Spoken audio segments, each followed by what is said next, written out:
Panginoon ay aking liwanag at kaligtasan.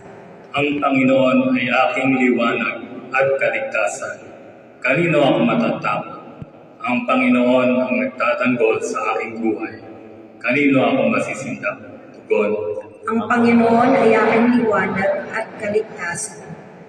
Isang bagay ang hinihiling ko sa Panginoon. Ito ang aking hinahangal, na tumaan sa bahay ng Panginoon habang buhay ko, upang lasapin ang buti ng Panginoon at malasin ang kanyang bahay. Tugon. Ang Panginoon ay aking liwanag at kaligtasan.